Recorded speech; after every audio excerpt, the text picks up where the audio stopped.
We're in the disclaimer age, aren't we? I've done it, maybe you've done it.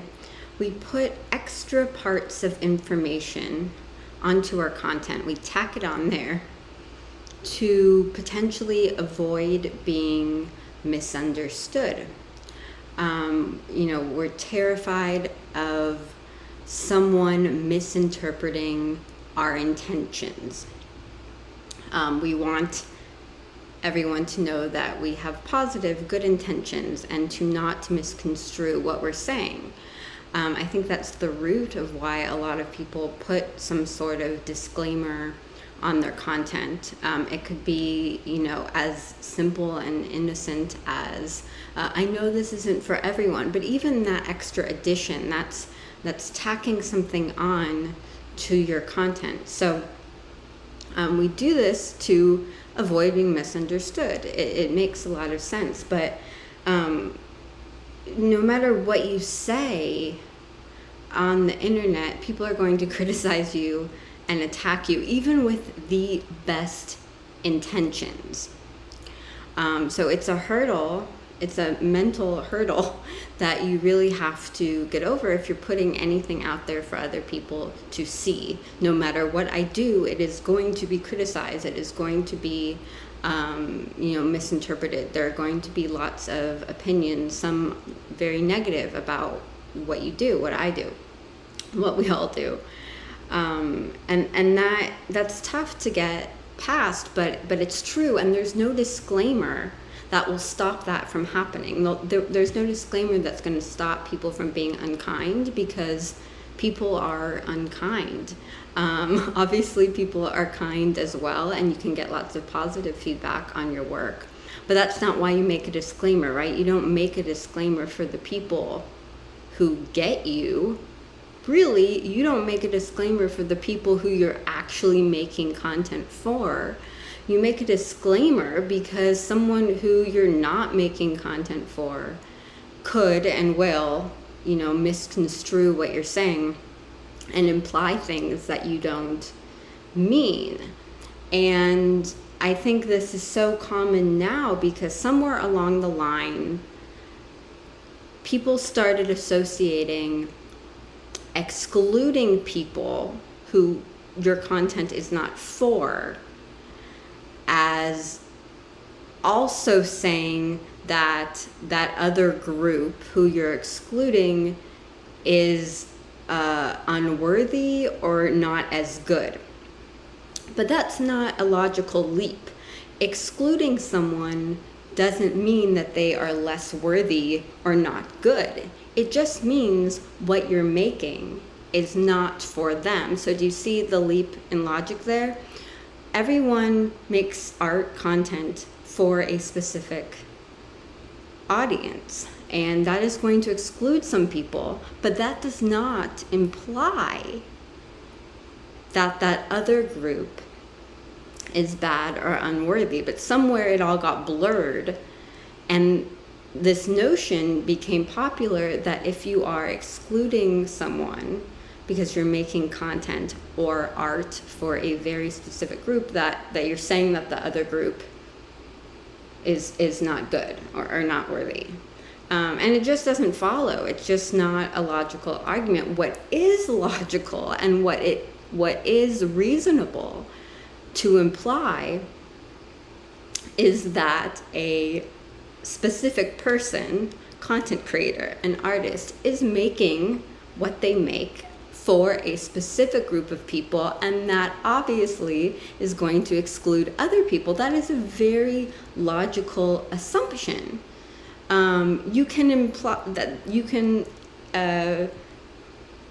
jump to that conclusion because it is very obvious. Everything I'm saying is my point of view.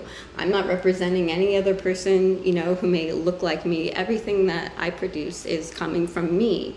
So making a disclaimer to make that clear is very redundant. And again, it's not going to stop the criticisms. It's not going to stop anyone from misinterpreting what I'm saying if they want to misinterpret what I'm saying. And especially if they're listening to me and my content is not for them. So And it's also very obvious to assume that that content creator is speaking from their point of view on that day, and they can change their mind over time. So when you put out a piece of art, you put out a piece of content, that is just a little snapshot of that time frame, and it's natural for that person's views to evolve, or maybe they don't. Either way is completely natural and expected.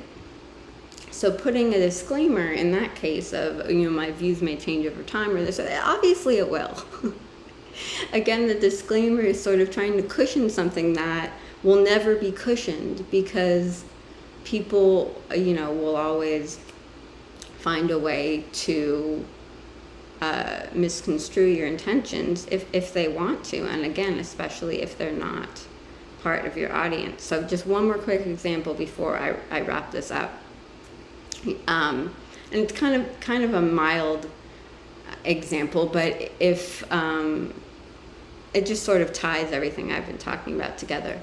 If someone who makes content about luxury items, for very affluent, wealthy people,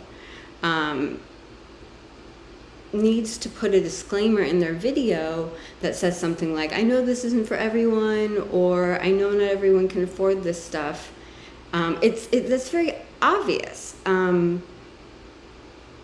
So having to intentionally put a disclaimer on top of that content is redundant in that case, but they do it. If someone in that situation does put a disclaimer, it's because they're afraid that what they're talking about is going to be interpreted as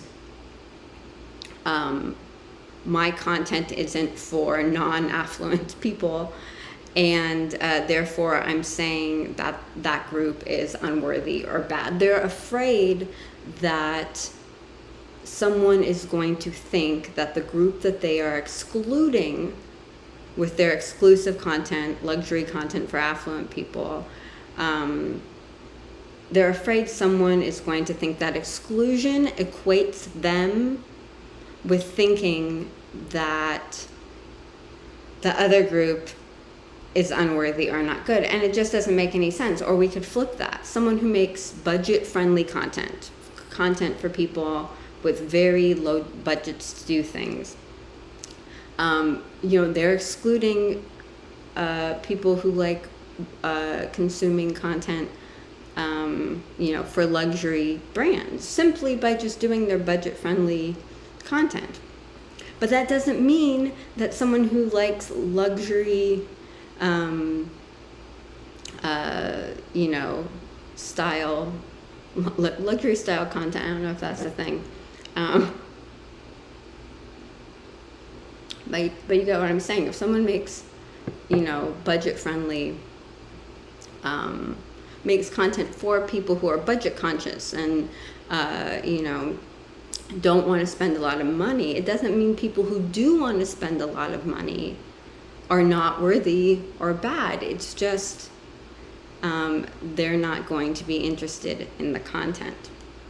So I think we can add less disclaimers if we realize it's just ridiculous that anyone would assume that excluding someone is equal to saying that they're not worthy or they're not good. It just doesn't make any sense. That's not true.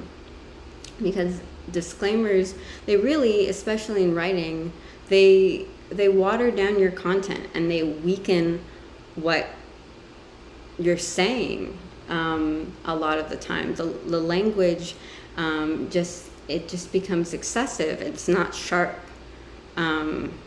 It's not sharp content when you have to constantly show that you are self-aware. I'm going to try to stop doing it as much. It's not that I do it that much, but I really think it's detrimental to good writing.